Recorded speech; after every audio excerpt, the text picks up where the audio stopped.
All right. So, welcome everyone. I'm delighted to have you all here. If you don't mind, if you're watching on YouTube, we couldn't seem to stream into Facebook tonight, but if you're watching on YouTube and um, you are here in the webinar room, please feel free to put in the chat to the panelists and hosts where you're from and how you found out about the webinar and what you're hoping to learn. We're really delighted that you're here. We're going to start with our statement of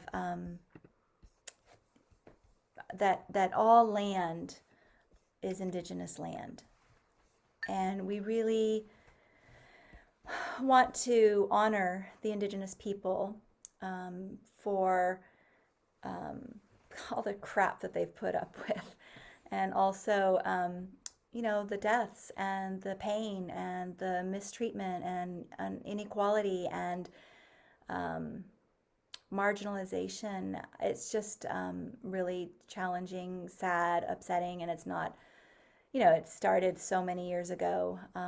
So I'm delighted to have you all here.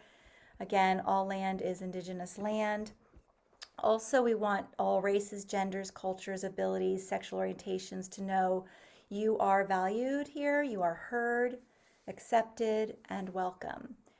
And I'm going to pass the microphone over to my partner, Jodi Lewis, to share the purpose of our webinar with all of you. And again, those of you who are just joining, please share where you're calling in from and what brought you to our webinar.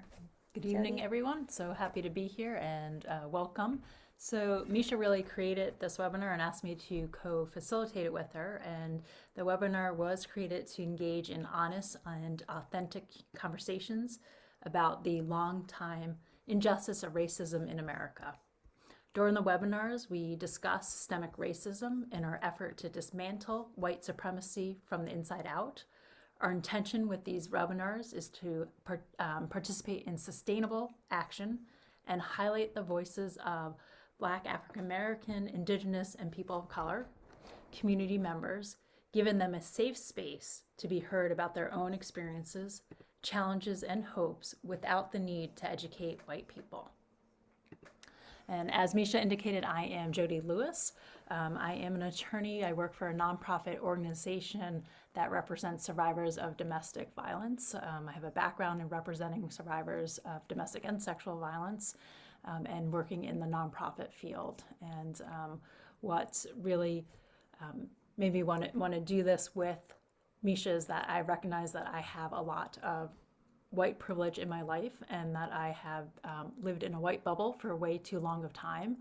And it's something that I am trying to examine every day and recognize how that has oppressed others and how my silence and complacency in that has given me advantages that, in some ways I don't deserve because it was just handed to me because I'm white and that's not fair. So, Thank you. yeah. And my name is Misha Safran, and yeah, I started the webinars back in May, very shortly after the murder of George Floyd, where I was so nauseous and sick to my stomach, not only by the death and the disrespect, blatant privilege of the officers, but also because my life and my social justice activism was on hold while I raised children and worked, and Black lives were still, they were not on hold. And that just really upset me about my own lack of participation and not understanding, how I could create a priority of existence that was balanced. And I know that I did a lot when I was a mom raising 5 kids, but I could have done a little more. And so I'm not going to should, could, would myself, but I am doing is making an effort now to really be as bold as I can and courageous as I can and talk to people openly. And that's the title, A Candid Conversation about systemic racism. We've had guests on our webinar say to me, that might not be the way you want to say that. And while we are not here, we do not ask our guests to come here and be our educators. It is not the purpose of our guests to come and teach white people how to be anti-racist or what their history is all about. We ask our guests to really do their research and to read and to come here to listen, to share, to be a part of this space, to make it a safe place for our guests. And so with that, I will just share that we want our guests to be able to say what is in their heart, what is in their mind. Their real life experiences are not something we can argue with. And I just want to put that out there because all of you, we have our own experiences and we have our own feelings, and that belongs to each of us. And so when our guests come on here to share their experiences, that is their truth, that is their experience. And so we don't argue with it. We can ask questions and we can engage, but it's really a form of appreciation to and an honor to be able to witness these experiences that can be extremely painful. We've cried together, many of us, because it's hurtful. So without further ado, I want to read our introduction for our fabulous guest tonight, and I'm going to actually share my screen if I can find it. Here it is. So Cherry, I should have asked you, Cherry, is it Steinwender? Yes, it is. Okay, Steinwender is co-executive director and co-founder of the Center for the Healing of Racism. Ms. Steinwender co-authored Dialogue, Racism, a seminar that examines the history and sociological phenomenon of racism in the United States. She is the author of Bread is a Simple Food, Teaching Children About Cultures. Ms. Steinwender has conducted workshops for delegations from South and Central America, Africa, South Asia, and Europe, who were guests of the U.S. State Department and interested in learning about American racism. Among her most cherished awards, which they indeed should be, Mrs. Steinwender received the 2013 Gandhi King Akita, A Legacy of Building Peace Award, which is given to a person who works to further the ideal of world peace, and the 2013 Diversity Champion Award. Ms. Steinwender has been a guest on several television and radio talk shows locally, nationally, and internationally, and has been interviewed for feature articles in area newspapers and magazines. And we had the pleasure of meeting Cherry on her during her conferences and her lunchtime bag lunches through Zoom. And it's been a delight to learn from you, Cherry, and learn about your guidelines. And we're going to say it now, we're going to say it at the end. We'll be putting information in the chat. You'll get follow-up emails and also on the YouTube and Facebook pages where you can please donate to the Center for the Healing of Racism. We will be giving $75 as our standard stipend to our guests, but we ask that people match and send in donations to support Cherry's organization and all that she's doing to participate in dismantling white supremacy. So welcome, Cherry. Thank you so much, Misha and Jodi. And when I first met you, Misha, I commented on how I love your name. Yeah, you did. If I had a child right now, I would name my little girl Misha because I love it so much. Good evening, everyone. It is my pleasure to be here. I would like very much to give you a little bit of information that you'll never see on a bio or resume. I grew up and I spent the first half of my life, just about the first half, under deep Jim Crow segregation. I know what systemic racism looked like and the experiences around it. You see, I could have been the woman that refused to get up and give her seat to a white person.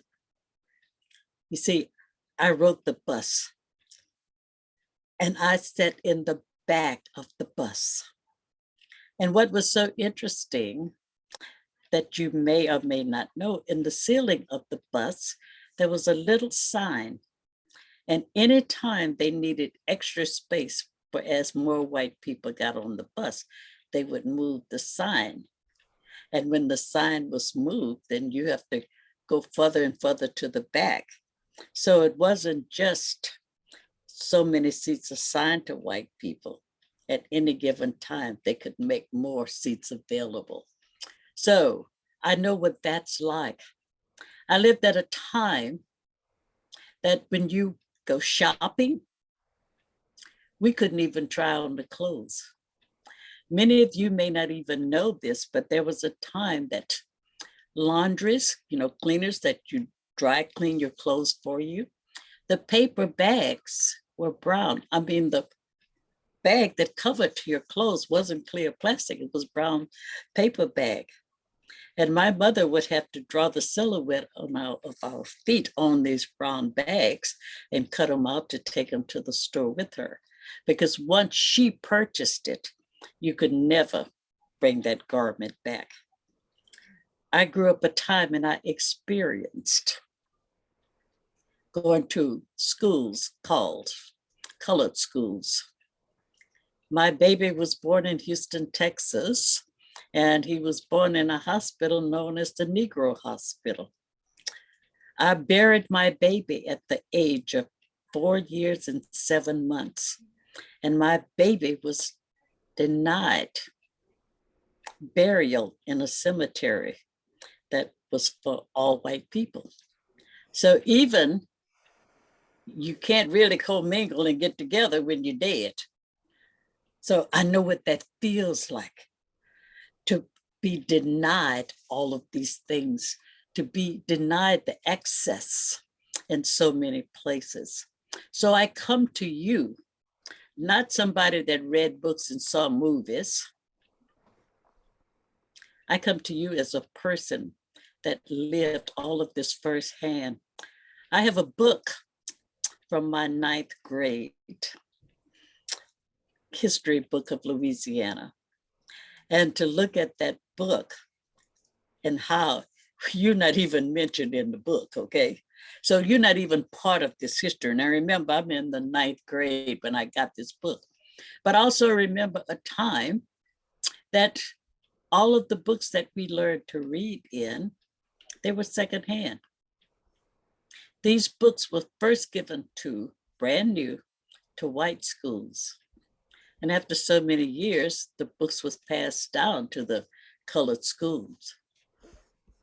And looking at that, I know I would look at the book and I really study all of the names that's in the book, and I'm trying to find out a place to put my name, because you put your name in the book and you turn it back in at the end of the year. There was no place for me to put my name because all the other little white children that used this book, their names was in this book.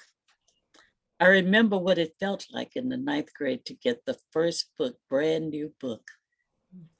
See, and I'll never forget that because it meant something to hold a brand new book in your hand.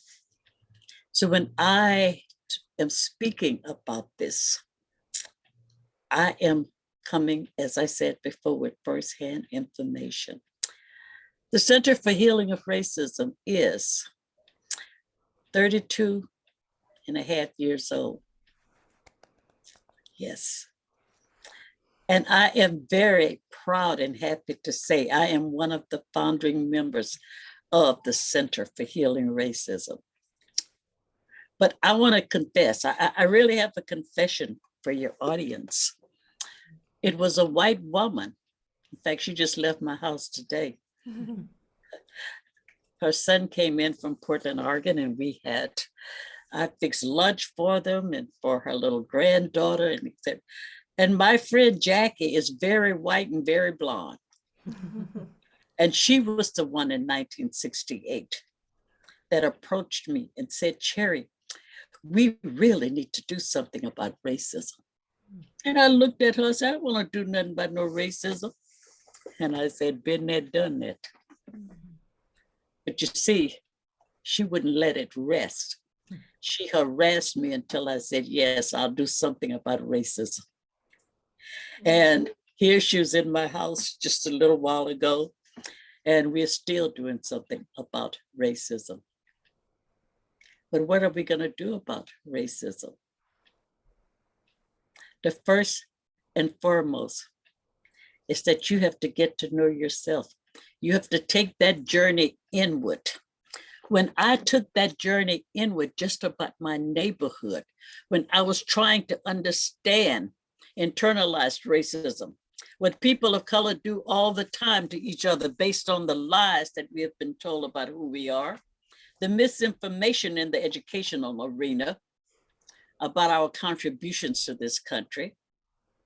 When I was trying to really understand this, night after night, I would set aside time and just walk around my neighborhood and get to know the damage that was done to me around colorism and internalized racism. So I would say, first and foremost, get a chance to really, what they said, the dark night of the soul, to really go inward. Because when you go inward, the answers are there. When you go inward, because of my age, I could tell you when I saw the first person on television that looked like me. I could tell you that all of those books that I learned to read in, all those little nursery rhymes, none of them looked like me. So I'm talking about being totally invisible in a country that we hold these truths to be self-evident that all men are created equal. You see, I took that journey inward. I walked around my neighborhood and I saw more white people that was born with birth certificates which said colored or Negro. But a lot of these people had light colored eyes and their skin was very light. But being in Louisiana, if you have one drop of Black blood, you are Black, regardless of how blonde you look. Many of the people that I went to school with, when they became adults, they left Louisiana and moved up north, states all over everywhere to be able to access the privilege that white skin bring. So I'm gonna take a deep breath now because I wanted you to clearly understand what I'm saying. Don't tell me that white privilege don't exist when I know that the only reason all of these people that I went to school with left to be able to access that privilege because their skin was white enough. And in fact, one of my friends just left the house also. I've been, friends with him from Louisiana for the longest time. And interestingly enough, we had all of these classmates, all these friends. And as I said, a lot of them were white enough to be able to access white privilege. Well, one of his friends went into a theater that was for white only in Louisiana. And they let him in, bought a ticket, got a seat. And the darkest skinned friends came along and said, oh, we want to go into the theater and get my brother or get my friend. I said, I'm sorry, but this is an all white theater. Oh yeah, but he did get in. So the bottom line is, don't tell me that there is an advantage and a privilege to having white skin, because this was way back in the day before civil rights. But see, he could get into that movie theater because he was white enough. Okay. So, in looking at my position that I don't want to do nothing about racism, that was very real for me, because maybe it came from a time of disappointment because of the civil rights movement. Maybe it came from a space of being tired, because I know I told Jackie, I'm too old and I'm too tired. But she wouldn't accept that. And so I surrendered. And maybe that surrender was the best thing that has ever happened to me, because it gave me the opportunity to even know myself better. When she asked me the question in that conversation, let's do something about racism, the question she asked me, Cherry, Why is it you never trust me enough to tell me what life is really like for you as a Black woman in the United States? And when she asked that question, it was as if someone had stabbed me in my chest, because I wanted to pretend that life was the same for me as it was for her. And you see, I knew better than that, but I'm trying to hang on to, and I'm trying to pretend. And even though we lived together, I helped her raise her two boys, and the one that was here today is like 53 years old. So I'm talking about a long relationship. He was about 7 years old when I met him. So to be able to get real, and I think that's the challenge. That's the challenge for all of us, is to begin to get real. I have lived through, with this organization, every type of excuse that white people will come up with to keep from having the conversation. I remember right after, Obama was elected president of the United States, the media went on a frenzy saying, we are now in a post-racial America. You see, we don't have any more racism. But they denied that we had it before he was elected. But now they're going to say, we don't have it. See, that's kind of crazy right there. It's crazy making anyway. But the bottom line is, I said, Houston, Texas have a lesbian open mayor. And just because she is the mayor of the city, it haven't eliminated homophobia. But see, you want to try to get this country to believe that we are in a post-racial America. And I'll never forget, I gave a workshop, and I entitled the workshop, Post-Racial America. And everybody that attended that knew me thought Sheridan lost her mind.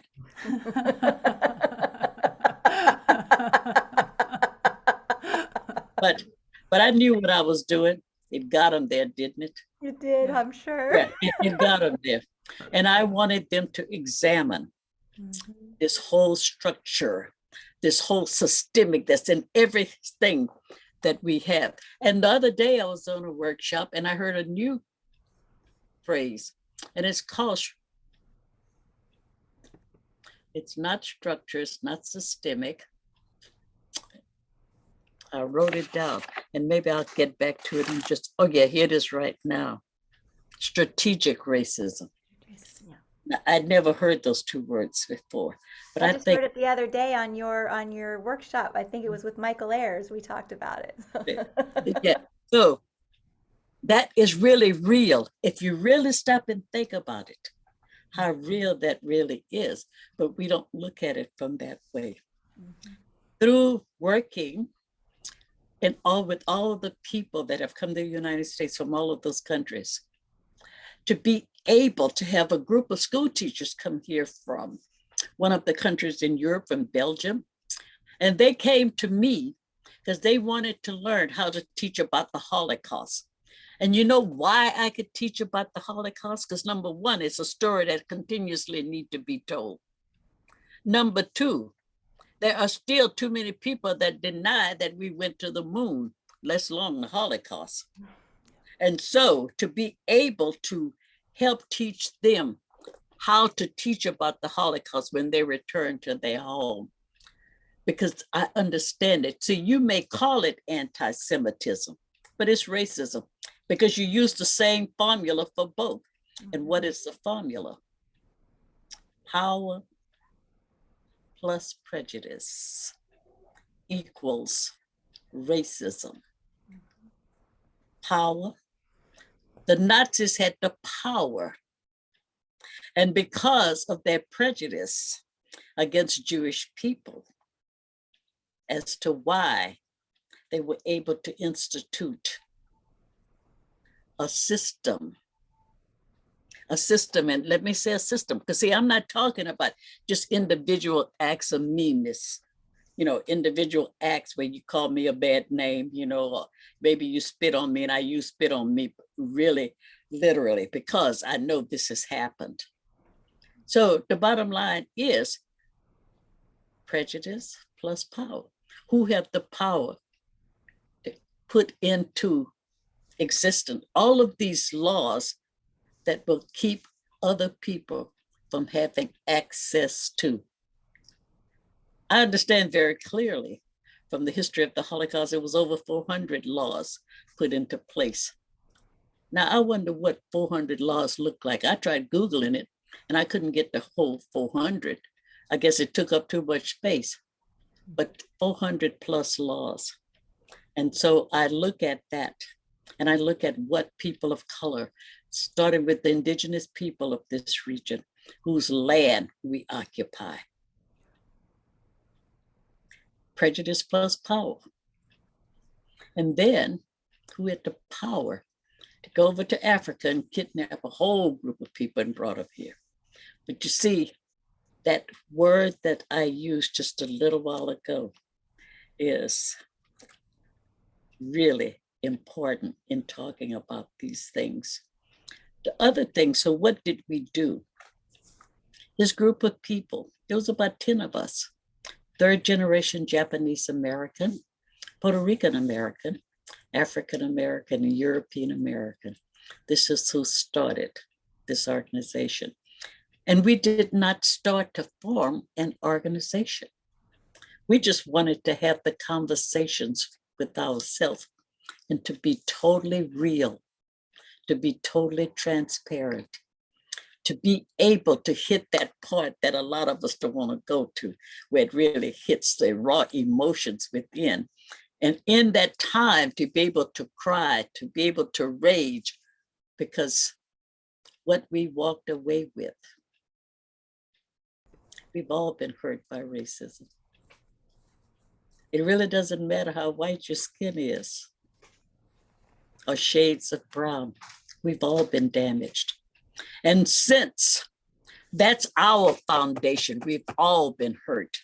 So there must be a place that we could come together to begin to heal those hurts.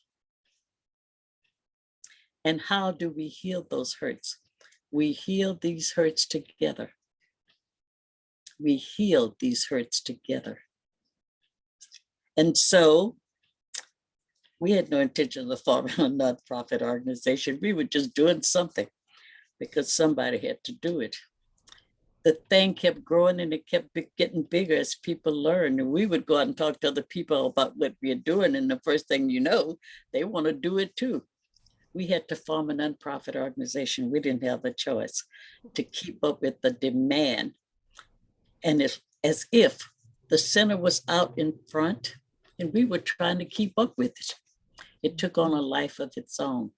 The more people learned about it, we found that more people wanted to talk about racism. And so how do you bring people together that have never, ever dealt with talking about racism, with people that is from different ethnic groups, from themselves with different hues? How do you do that? And I know in order to keep it safe, because we never wanted to create a blame and shaming environment. We don't want to create that. Because if we have healing racism in our name, it's no way in the world you can allow people to heal in a space when you constantly calling them a racist or any other thing. Let me go on record again, because this is being recorded. We've never called anyone a racist in any of the workshops we've ever conducted. And in fact, when I'm training people to work for this organization, I've never, ever trained anyone to go out and call anyone a racist. Now let's break that down. Let's be for real about that. I've invited you to come to a circle and in the name of the organization, healing racism. Now, what will happen if I attack you and call you a racist in this circle? Number one, you have to defend yourself. You have to go into, fight or flee.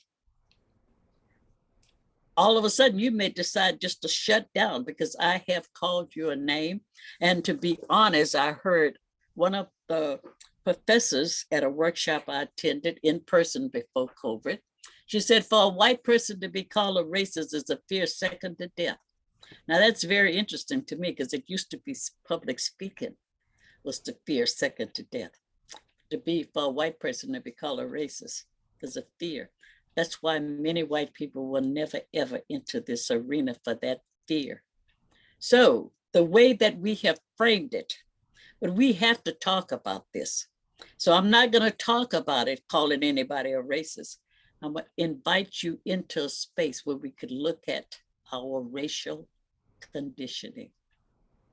And so I could at any given time go up to any person and say, if you have time, can you and I get together and explore our racial conditioning? Because we've all been conditioned. We've all been conditioned. And so this is the work that we have been doing. Because we operated on a small budget. We had no big media campaign, no big marketing strategy.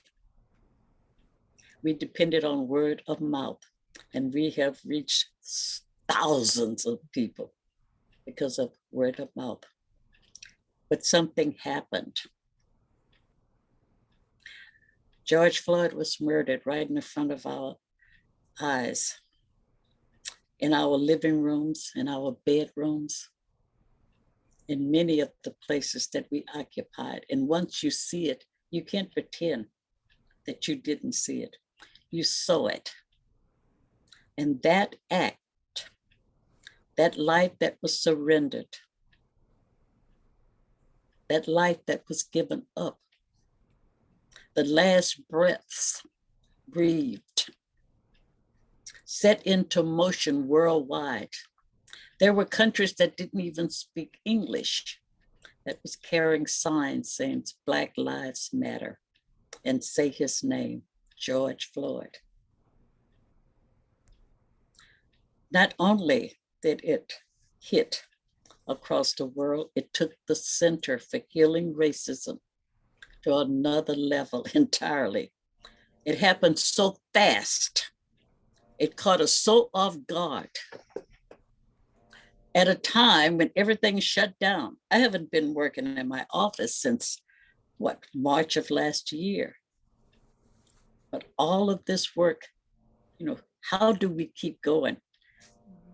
And because of social media, because of Zoom, because of webinars, we have been able to keep going. Since the first workshop in February that we did on Zoom was because of the murder of Ahmaud Arbery. And probably from February of 2020, we've at least put on at least 130 workshops. Mm-hmm. So now let's look at this. This is the learning curve now. To just say racism. Many people don't really understand what racism is. Because as I said earlier, just to think that it's individual acts of meanness, call me a bad name, spit on me, jumped in front of me at the mall, the grocery stores, as if I wasn't even there, even for the clerk to wait on a white person. And I'm standing in line, first in line, but ignore me. All of those things are symptoms of a bigger thing. Racism is an institution. Racism is structural, is systemic, and is strategic. And the strategic part of it, if I am going to deny access, I have to deny access in every form of institutions in this country, starting with religious institutions, educational institutions, even marriage is an institution. When you forbid a person to marry somebody that they fall in love with, when you talk about the institution of the media, it's strategic. It's completely everywhere. And like I said before, I love the word strategic. And let's look at why. When we get ready to go to war with another country, we don't just haphazardly go out there and say, here's a gun. You don't go into the military and say, oh, you done signed up, here's a gun. And we're going to give you a uniform. You have to go through training to be able to go out and kill other human beings. Strategically placed. And so we said, let's look at the many ways that racism manifests itself. And that's what's our first real learning. Number one, unaware racism. Unaware racism, explicit bias, and white privilege. And whether it's consciously or unconscious. Number two, internalized racism. When people of color have been the target of misinformation within the educational system, no information at all at the time, as if we did nothing for this country. The very negative stereotypes and the very horrible caricatures. If it's done skillfully, which it has strategically, people begin to believe it. I began to believe my own inferiority. Gee whiz, every institution in this country told me I was inferior. When I picked up the Bible, did I see me? Maybe one picture and I was half naked fanning a white person. That's it. When they kept the lie going all the time that Jesus was white, blonde, and blue-eyed and 6 feet tall, that was a lie. But this is what you're constantly fed and you begin to believe it. The sad part about internalized racism is we acted out on people that look just like us. See, that's the only arena that we can work, exercise any power over within our own community. And what does it look like? Everything that had been mirrored before us that was a thing of beauty was whiteness. The straight hair.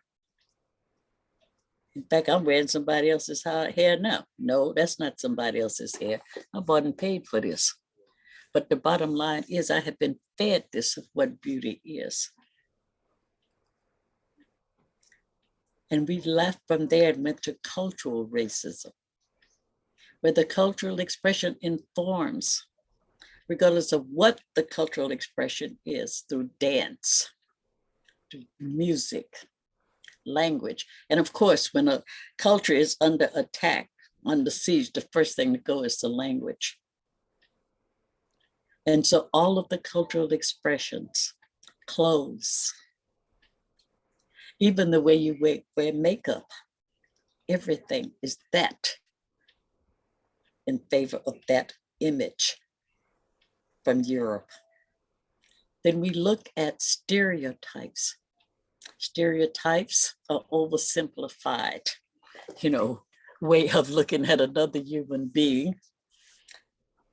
And almost all of them are just the same.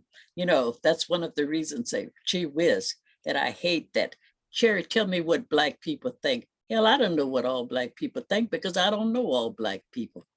Now, if you ask Cherry, what do you think? See, I could answer that. And I have a lot to say about what I think. The other part of that is institutionalized systemic structural racism.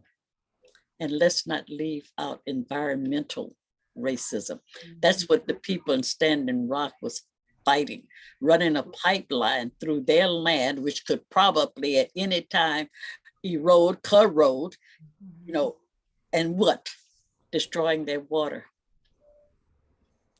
So this is the different forms. And when we conduct dialogue racism, we use all of those in a 9-week session. And that's the one that people have said to us, you've literally changed my life. You've changed my life.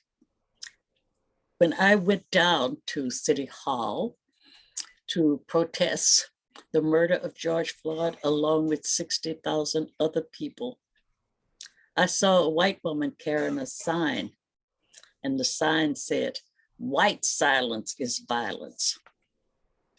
Later on, I saw a lot of signs that said silence is violence, but this white woman carried a sign that said white silence is violence. So I would say to you, if you really want to do anything about systemic, structural, strategic racism, you have to find your voice. And that voice has to be powerful.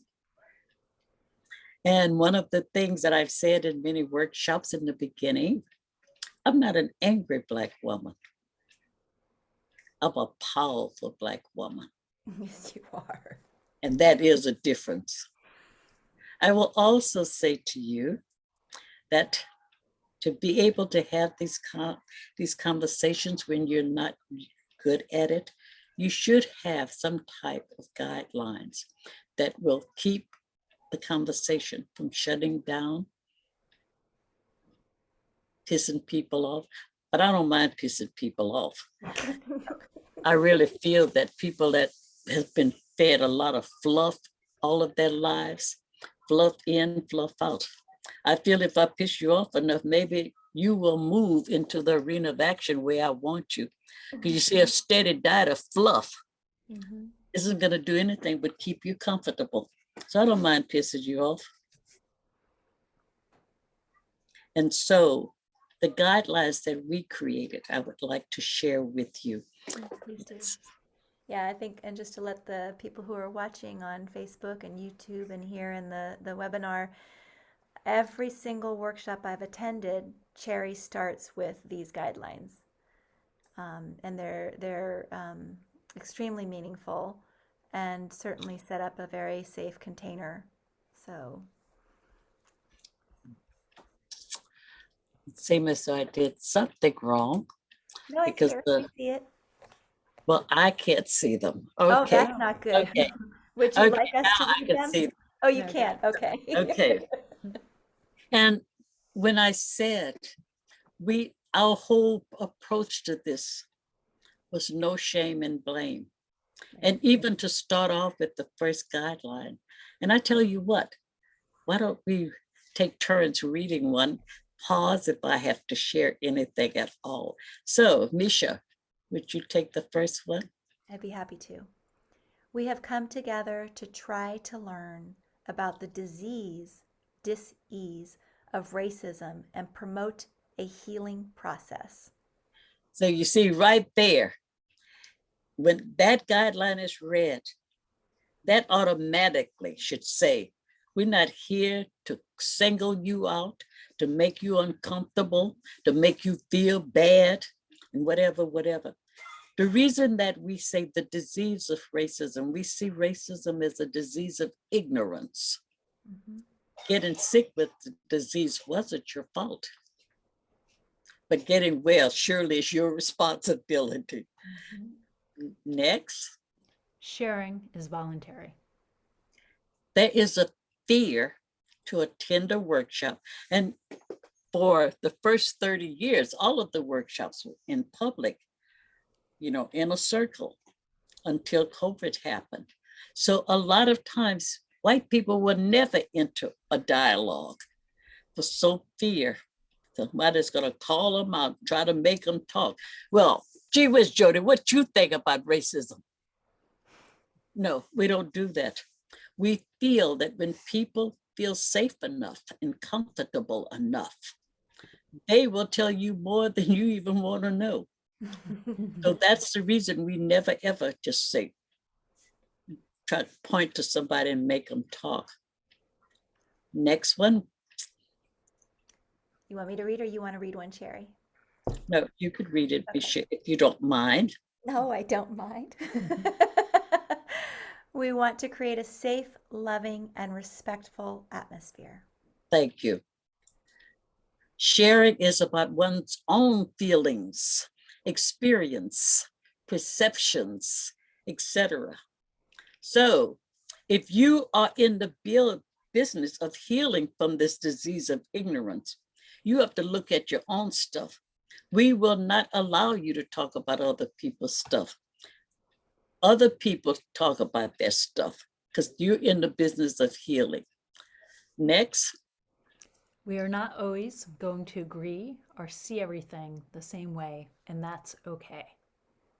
And how can we all agree when our lives have been so differently lived? Oh, yeah. So we have to be able to leave space to disagree. Yeah. Next.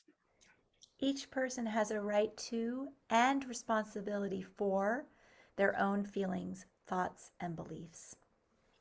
And I always say, own your feelings because they're yours. Mm-hmm. And I don't let anyone try to tell me my feelings are wrong, invalid, or why I shouldn't feel that way, and remind me that what year is. Well, after all, Cherry, it's 2021, as if I'm too stupid to even know what the date is. No, I'm going to own these feelings. But what I will say to you, this conversation will move a lot faster, and we will reach the finish line faster. If when I tell you what has happened to me, as I did earlier, believe it. Don't question it. You don't even have to know why. The only thing you have to do is believe it. Because once you give me that crap, you know what's going to happen? I'm going to stop talking. And no learning will take place for anyone. Next. It is important to avoid criticism or judgment about an individual's sharing, point of view, and or feelings. And so we don't let that happen because that's your feelings. They came out of your heart. You gave them to the group. Next. Avoid being tied up in debate and argument. It rarely changes anything or anyone and tends ultimately to inhibit the sharing. Yeah, have you ever seen that before? You know, on television? Like I know Jerry Springer show's been on a long time, it's still on. And so they get people all riled up and everybody's yelling and screaming. Nobody's really listening. So you ain't learning a doggone thing other than yelling and screaming. Next. Yeah. We can only change ourselves. Our change and growth may, however, inspire someone else to change. Okay. Now let's look at that one. Because see, I used to be a young person and I was into the dating scene, okay? You know, here I met this individual. You know, he's kind of cute, you know, and I was really kind of smitten. So, but as the relationship went on, I realized, gee whiz, there's some things about him I really don't like. But then I'm going to go into deceiving and fooling Cherry. Oh, Cherry, you know, you can change it. Now, how many times have you said that, heard that, as if you had the power to change anybody? Mm-hmm. And then you end up married, and then the next day you're divorced, because you know doggone well you couldn't change them. That's very important. It is. It's important to look at what you can do and what you can't do. Yeah. One of the quotes I read about 20 years ago, it said, everybody's trying to fix humanity, but nobody want to fix themselves. Mm-hmm. I want you to think about that. I'm going to tell you everything that's wrong with you. I'm going to try to change everything I don't like about you. You be the best human being that you could possibly be. And maybe that will inspire others to take on those characteristics that you are displaying. Absolutely. Next. Can you scroll up just a little bit, please? Now, if you tell me how to do that, I will. I'm not sure because I'm not on your computer.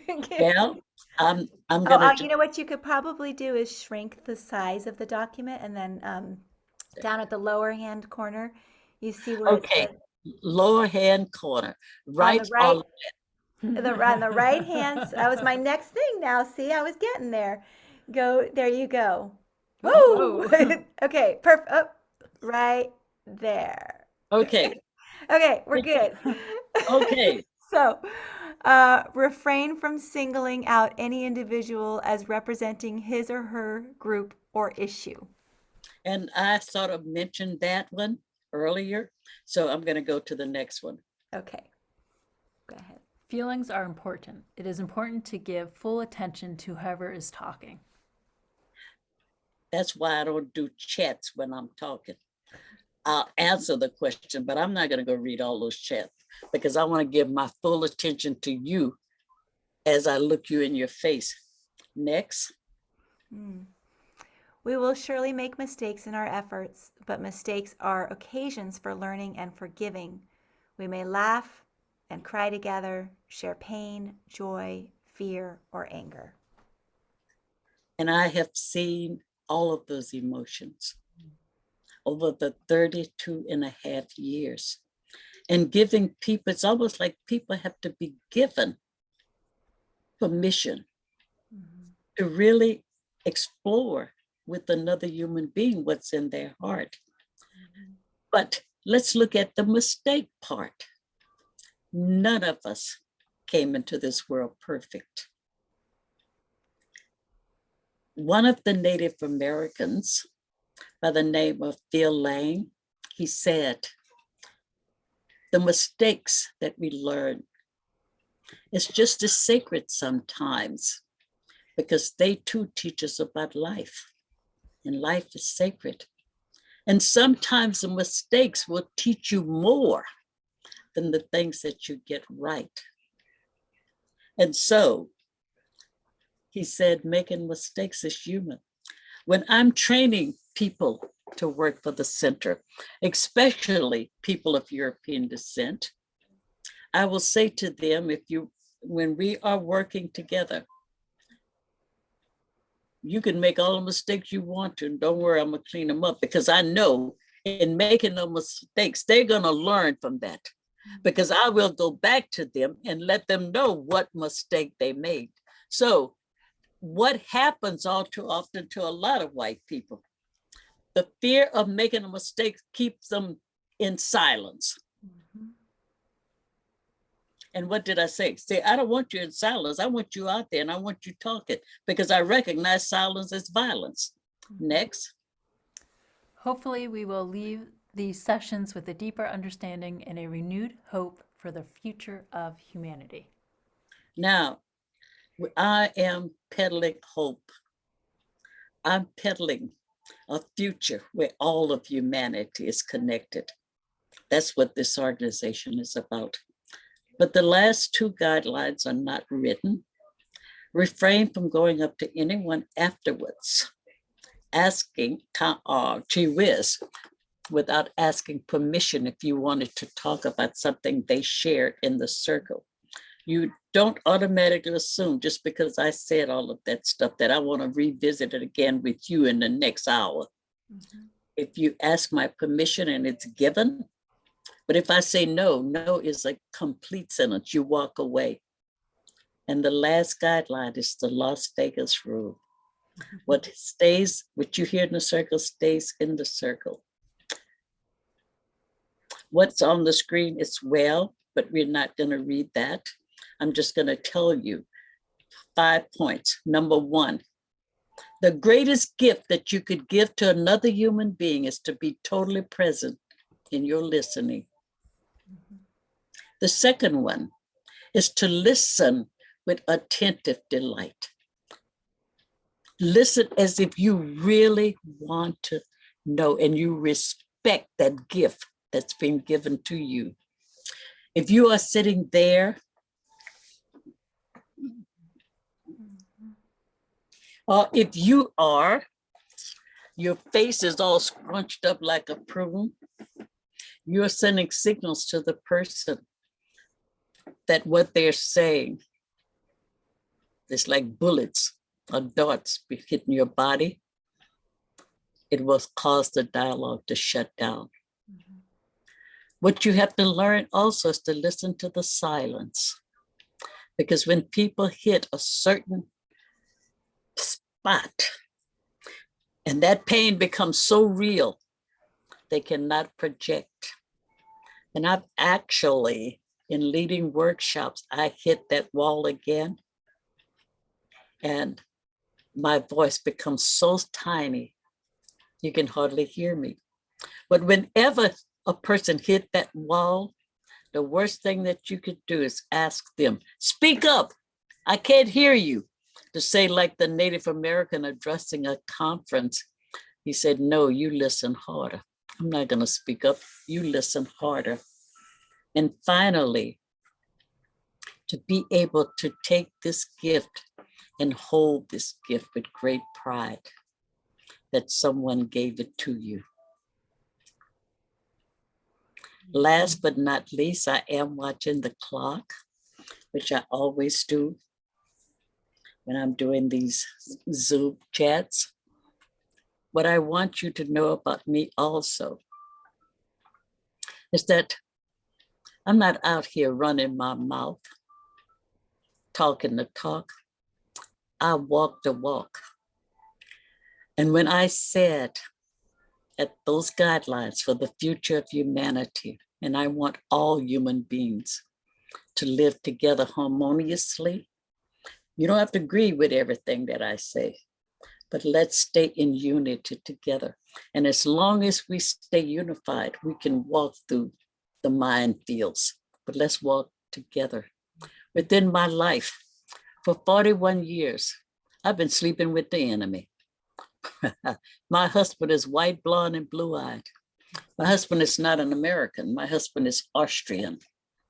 There are 5 women that will be coming to Houston. Well, the 3 that is not living in Houston will be in Houston January to celebrate my birthday. My firstborn daughter, I say, is from Hong Kong. The second one is white America. She'll be coming in from Providence, Rhode Island. My third daughter is from Guatemala, and she's here in Houston. The fourth daughter is from Taiwan, and she's in Atlanta, Georgia, but she'll be coming for the birthday. And the baby girl is from Beijing. This is who I spend life with. And not to mention, the one that calls me auntie is Japanese American, and she be coming in from Seattle, Washington. So I say this and I offer this story to you because it's not enough just to talk. You have to really make spaces around your kitchen table to have people in your home that look totally different from you, that don't worship the way you worship, dress the way you dress. And I love it when we're together, the girls, because culturally, the one from Guatemala is very fiery.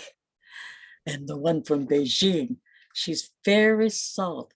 But all of these cultures together make it all very, very, very rich.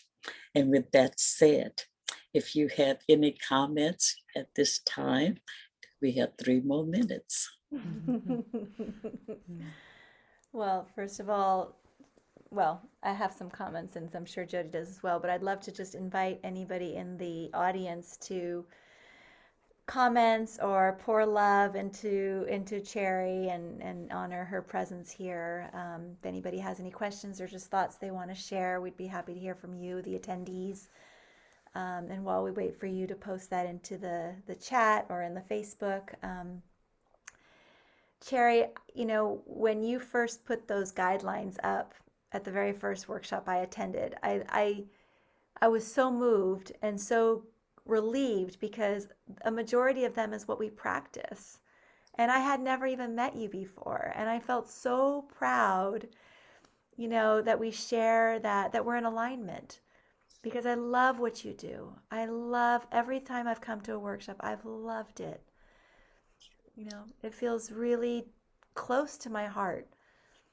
Thank you. Yeah, and I do, we are actually starting a program as voice empowerment coaches for girls ages 11 to 18. And we believe that we stand up, speak out, and be you. But we believe that part of them being able to do that is to really heal internally as well, right? Like you said, it's got to start inside. To be able to be of the best service and the best version of yourself, we have to start inside here. Right. That's exactly it. Yeah. Yeah. So Jodi? thank you. Yeah, thank you so much. I just loved hearing your honesty, your authenticity, and what you bring forward. And I think, I really hope that people think about all those principles stuff and that phrase, that strategic racism. I mean, it's so powerful.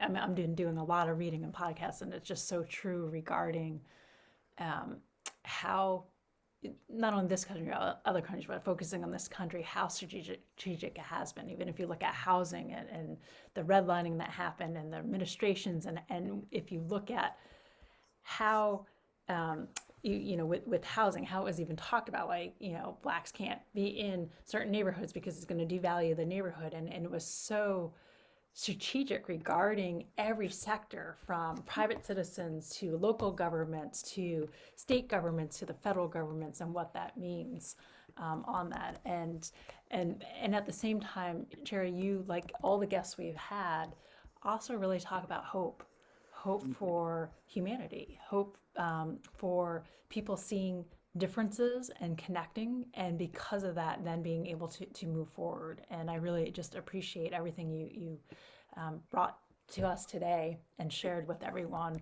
and the guidelines as well, I think, are really powerful, so thank you. Yeah. Yeah. And do I have time to just put one more thought? Absolutely. Because I really feel this is a very important one. I heard Jane Elliott, she's come to Houston twice. I've been with her, I brought her to Houston, Texas. Jane Elliott was the founder and created the Brown Eyed Blue Eye experiment Oh, in yes. 1968. Well, I'll never forget what she said. I don't expect Black people or people of color to bleed all over the floor just so white people can get it. That's a very, very, very important sentence. And Surge, white people showing up for racial justice, which is a national movement. And one of the African-American columnists, she wrote a column about white people of color are tired of educating white people. Yes. And so they really, it's like she was walking across broken glass to ask me this question: what did I think about what the woman wrote? So I'm going to tell you exactly what I think. And I don't care if people disagree with me. It's what I truly believe. I truly believe, number one, I'm tired. I recognize the tiredness people of color have, not just with the education, but even pulling ourselves up half the times with bootstrap straps that keep breaking, boots that keep falling off. But I will say to people of color, if you're tired, hell, go take a nap. And that's what I do. Then get your butt up and get back into the arena. Because I am not, it's too much at stake. I'm not gonna let know nothing white folks teach other know nothing white folks. And then when they make a mistake, then we all over them. No, it's too important. So if I'm tired, yes, I'm tired. I'm going to bed and take a nap in just a few minutes. Go to bed and take a nap. Get up, re-energize, and get back into the arena. This is too great of a fight. We are fighting for, and even right now, they said America's fighting for the soul of America. We are not only fighting for the soul of America, but we are fighting for to even offset that strategic plan that was put in place, that I'm less than human. See, strategically, because if you're building a country based on all these Christian principles, you can't do that to a full human being. Strategically, we have to say less than human, which was the same thing that was done to indigenous people here in this country in order to be able to take all their land and everything else. And then even with the Holocaust, they had to make those people less than human, because those countries that was doing all of this, they were Christian countries. So I don't back down on the truth. And with that said, I wish you all the luck in the world to keep going, keep going. And if you get tired, take a nap. But don't ever say you quit. Don't ever give up. I'm And really then, glad you. and then one day I'm gonna tell y'all how old I am, but I'm not gonna do it on this Facebook.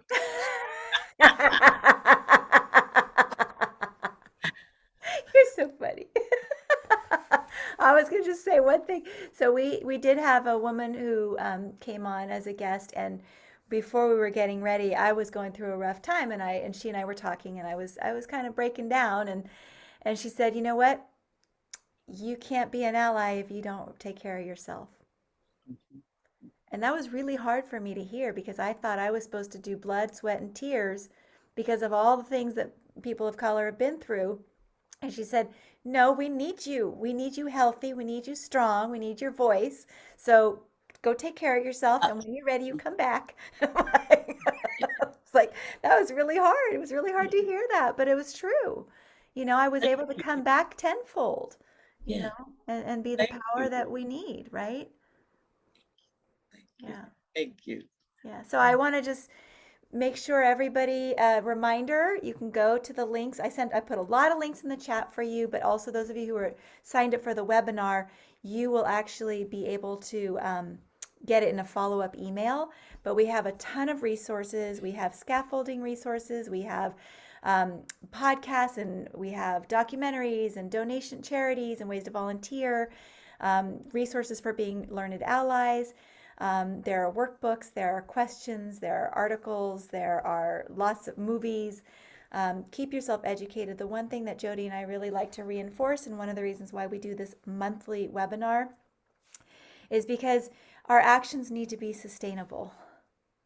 We really want to encourage those, for whatever reason, people are here on the webinar or watching the webinar or watching the replay, and you want to do something about dismantling white supremacy, dismantling racism, strategic racism, structural racism, institutional racism, internalized racism.